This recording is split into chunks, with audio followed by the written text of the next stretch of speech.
Hi, I'm Noam and welcome to this STOC 2023 talk titled Improved and Deterministic Online Service with Deadlines or Delay.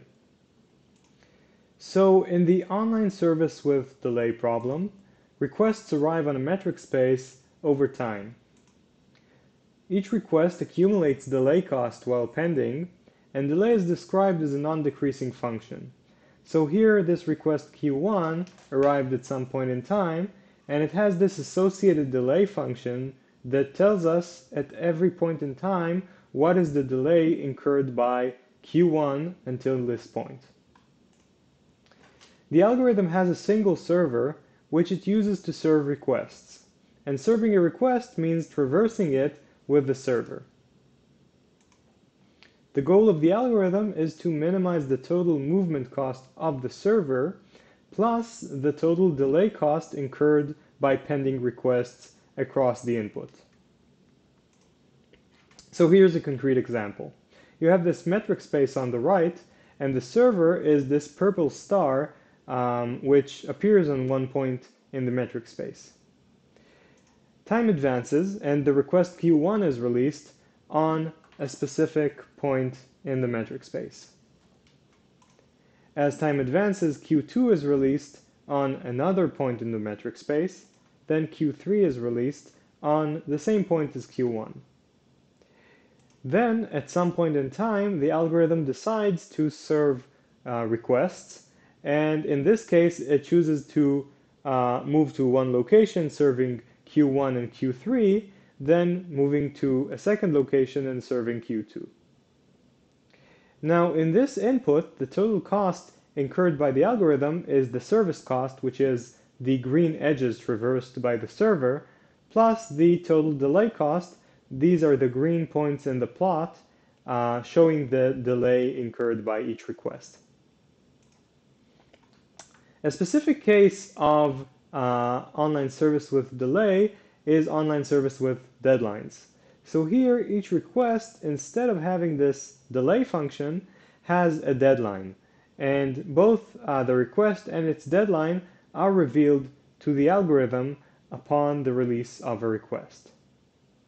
Here, once the deadline arrives, the request must be served if it hasn't been already.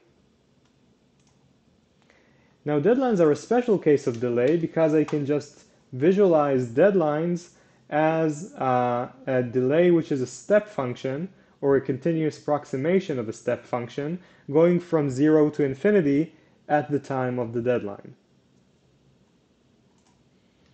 Okay, so in online service with deadlines, we can have inputs that look like this. So each request has an associated time interval between its release and its deadline, and the algorithm must serve this request within its time interval. And once a request has reached its deadline, such as Q2 in this instance, the server must go immediately to Q2 to serve it if it hasn't already served Q2 previously. Okay, so the online service with delay problem was introduced in a paper that gave a log to the fourth n competitive randomized algorithm for it, where n is the number of points in the metric space. Then this was improved to log squared n, also randomized. And both of these algorithms use randomization in the following way. At the beginning of the input, they randomly embed the metric space into a tree, specifically an HST. And in doing so, they lose a factor of O log n in the competitive ratio. Then, as the input arrives, they map it onto the tree and then solve deterministically over that tree using their own algorithm. Now, for some special metric spaces, notably, better results are known. So you can get a constant competitive algorithm for a uniform metric space or O log n for the line metric. Okay, so we present an O log n competitive deterministic algorithm for this problem, both with delay or with deadlines. And this improves upon the previous best known algorithm, which is log squared n. and is randomized. And so our algorithm is the first deterministic algorithm for online service with delay on general spaces. And this algorithm is also log m competitive, where m is the number of requests. And note that this is the first algorithm with any guarantee in the number of requests, as previous algorithms relied on this randomized HST embedding and would lose a factor which is a function of the number of points in the metric space, regardless of the number of actual requests in the input. This makes our algorithm the first one which is applicable to arbitrarily large metric spaces, such as R to the D. Okay, so in this talk we'll focus on the algorithm for deadlines, and we'll talk a bit about how to extend it to the delay case. So whenever a pending request queue reaches its deadline, a service is going to start. It has to, since the request queue must be served. The algorithm chooses some radius r in which to move the server. And that radius r must contain the triggering request queue. Then the algorithm is going to serve some pending requests inside this ball, and the total cost of doing so is going to be a constant times the radius of the ball, and after doing so it's going to finish at its initial position. And in particular, this tour that the algorithm takes is going to serve the triggering request queue. Now sometimes after doing this tour, the server is going to move to the location of the triggering request, and that is going to be the end of the service. Otherwise, the server is going to rest at its initial location and let that be the state as time continues.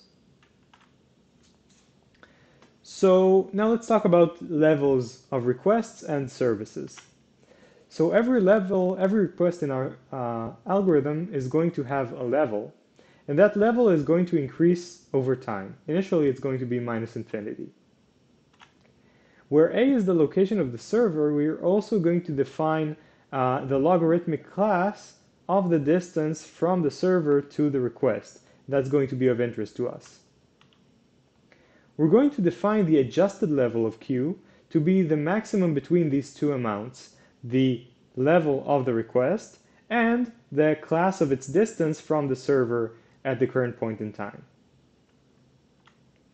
Now, a service that is going to be triggered by a request is going to have a level, which is going to be the adjusted level of the request, plus a constant, 3. The radius of the server is then going to be exponential in the level of the service. And note in particular that as this amount delta Q is the logarithmic class of the distance from the server, and as the adjusted level is at least that, and the level of the service is at least the adjusted level, this implies that the radius in particular always contains the triggering request. So that satisfies this necessary condition for choosing the radius. Okay, so here you can see the two broad cases that can happen. So in the upper case, the class of distance from the request to the server dictates the level of the service triggered by that request. And so the radius of the ball is going to be proportional up to a constant to this distance. On the bottom, you can see the other case in which the level of the request dictates the level of the service. In this case, the distance between the server and the request can be arbitrarily small, and yet the radius is going to be large relative to that distance. Okay, so we've talked about the way in which the radius of the service is determined. So now let's talk about which requests are actually served. The class of requests from which our requests might be served, these are going to be the pending requests for which the adjusted level is at most that of the service. So if I break down the definition of adjusted level, this means that the level of the request is at most that of the service, and also the request must exist within the service ball of the service. And so this is the example in this image. So this is a service of level 7 whose ball contains all kinds of requests, and those requests which are also of level at most 7 inside the ball are going to be the eligible requests from which the server is going to which the server is going to move as the service progresses. Now the service adds eligible requests from the set of eligible requests to the set of served requests, and it's going to do so by order of increasing deadline until the cost of serving these served requests exceeds its budget, at which point the service is going to traverse them and conclude the service. Afterwards, the levels of the eligible requests which were not served are upgraded. So here you can see this with these now level 8 requests. So they previously had a lower level, so this was their level, and then they were upgraded to level 8 as they were not served but were eligible for the service lambda. Okay, so how do we serve requests? We actually expand this set of requests until the cost of the Steiner tree, which connects them to the current location of the server, exceeds a constant times the radius of the service. And so Steiner tree is computed here using an approximate solution. Then this Steiner tree that we've computed, we're going to traverse it through DFS. So the traversal cost is going to be double the cost of the Steiner tree. So overall, concluding this, the cost of the service is going to be a constant times the radius of the service. Okay. Now, I said that the server might move at the end of the service. So let's see when that happens. Consider a service lambda triggered by request Q. If the level of Q is less than the class of distance from the server, then the service is called primary, and in particular the class of distance dictates the level of the service lambda. Otherwise, this service lambda is called secondary, and its level is dictated by the level of the triggering request. Now, the server moves to the triggering request at the end of the service if and only if this service is in fact primary. Otherwise, it remains at its initial location when the service concludes. Okay, so we've fully discussed the algorithm for deadlines, and now let's talk a bit about the algorithm for delay. So deadlines can be viewed as a very localized form of delay, such as delay that goes to infinity at some specific point at some specific time, and we know how to handle this case now, but we need to handle also the case in which delay is diffuse. That is, delay increases at the same rate at multiple points, for example. So here again we have this, it turns out we have this partitioning into secondary and primary, but now inside the primary services, we also have this additional distinction between the case in which delay is diffuse and the case in which delay is localized. And we only move the server to the location of a localized delay, and if the delay is diffuse, we do not move the server at all.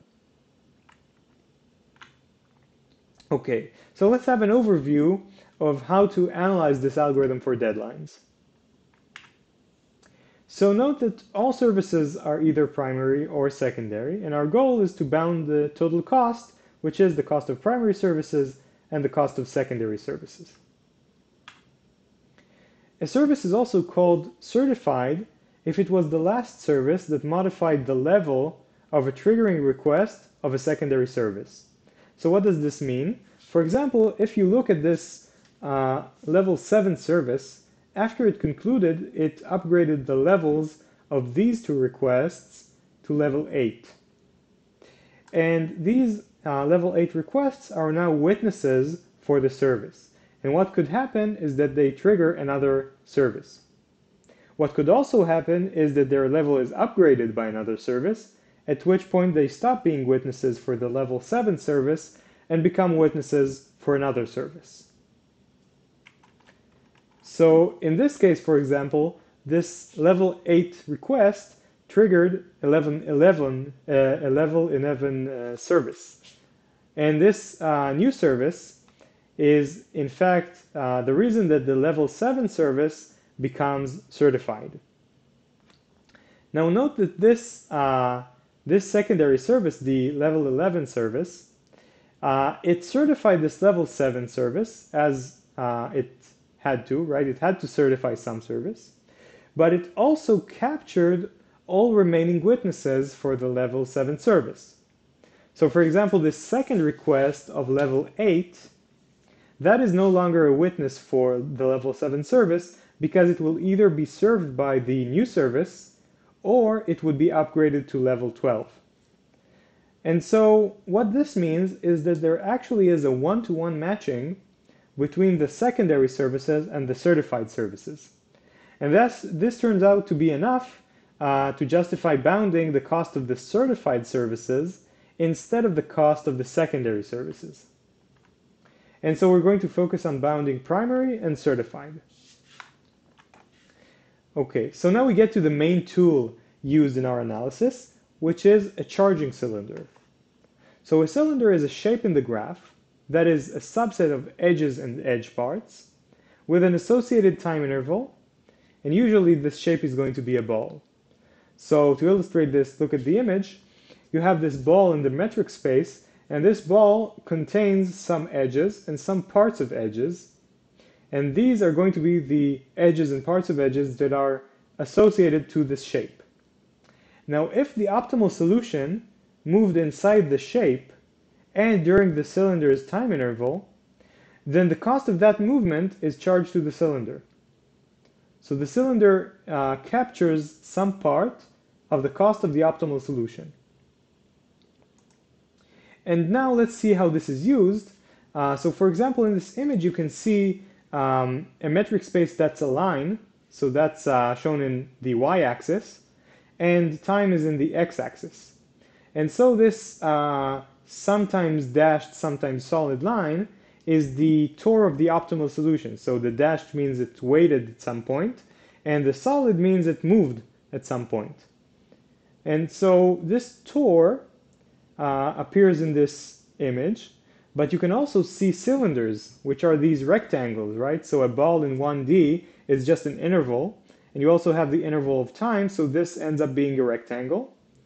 And these rectangles, as shown here, they capture some parts of the torr of the optimal solution. And as you can see, since those rectangles are in fact disjoint, the parts of the optimal solution that they capture are also disjoint, which means that their total sum of charges lower bounds the optimal solution. And so this is the charging tool that we're going to use. And moreover, if you have a set of cylinders which is not disjoint, but can be partitioned into k disjoint sets, then the sum of charges is a k approximation of opt. Since you can just use each of these disjoint sets to lower bound opt. Okay, so having this tool in our arsenal, we can do the following idea. Let's form a cylinder for every primary service. The shape of the cylinder is going to be a ball around the service location. And then, recalling that the cost of the service is at most a constant times its radius, we would like to show two things. First, the charge to the cylinder is at least a constant times the radius as well. And also, we would like to show disjointness. We would like to show that any two cylinders of same level services are disjoint. And suppose we are able to show both of these things, then we have that the set of cylinders can be partitioned according to level, yielding sets of disjoint cylinders. And this would give us a bound for the primary cost of the number of levels times the optimal solution. And we can do the same for certified services. So we construct cylinders for them as well. and then we bound them. Now we got this competitiveness as a result, which is the number of levels, but we would like to get log n, right? We would like to get this bound, which is log n. So we would like to increase disjointness in our cylinders. We would like to have a stronger, to be able to partition our cylinder set into less sets, less subsets, such that every subset is disjoint. So to do so, we need to change the shape of the cylinder. We're going to replace the cylinder balls with perforated balls. So a perforated ball is created by taking a ball of radius r and then removing balls of radius much smaller than r around each point in the metric space, thus creating these holes. And what happens once you create these holes is that cylinders with a much smaller radius can in fact fit inside the hole, creating disjointness with the large cylinder. And this turns out to be enough to give us this disjointness property. Okay, so to conclude this talk, we present the first deterministic algorithms for online service with deadlines or delay. And these algorithms are log n competitive, where n is the number of points in the metric space. And this improves upon the previously known O log squared n competitiveness, which was randomized. And our algorithms are also log m competitive, though this was not shown in this talk, where m is the number of requests in the input. And this is the first guarantee in the number of requests of any algorithm for the problem. And so for future directions, one can think about obtaining a deterministic algorithm for multiple servers, as that was the case for the single server setting. There was no previously known deterministic algorithm. One can also think about obtaining non-clairvoyant algorithms for online service with delay. And also an interesting thing to consider is that there are no super constant lower bounds for this problem. So obtaining such a lower bound would be a great result, in my opinion. That's it. So thank you for seeing this talk, and I hope to see some of you in the conference.